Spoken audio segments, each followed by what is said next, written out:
तर नंदुरबारमध्ये भाजप आणि शिंदे गटातील वाद पुन्हा चव्हाट्यावरती आलाय। खासदार हिना गावितांना उमेदवारी देऊ नये अशी मागणी शिंदेच्या शिवसेने गटानं केलेली आहे।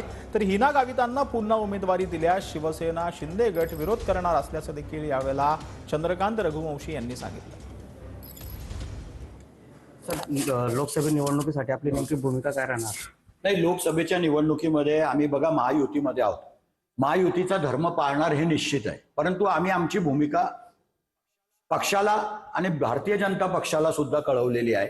भारतीय जनता पक्षाचा खासदारचा उमेदवार त्यांनी बदलावा अशी मागणी एकमुखी आम्ही सर्वांनी केलेली आहे। कारण विकासामध्ये किंवा आदिवासी समाजाच्या योजना देताना जर आदिवासींमध्येच भेदभाव करणारा आम्हाला खासदार नको आहे।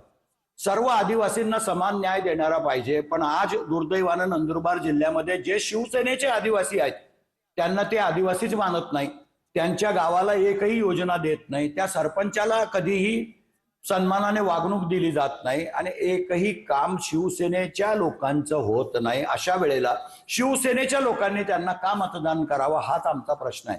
आणि म्हणून आम्ही सांगितलं होतं की आम्ही युतीचा धर्म पाळू।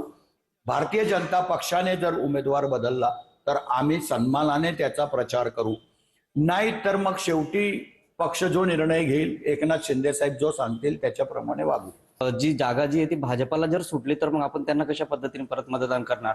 तेच सांगतोय मी। आम्ही भारतीय जनता पक्षाला आमचा मोठा भाऊ आहे म्हणून विनंती केली आहे की तुम्ही उमेदवार बदला। उमेदवार बदलला तर आम्ही त्यांच्यापेक्षा पुढे राहू प्रचारामध्ये।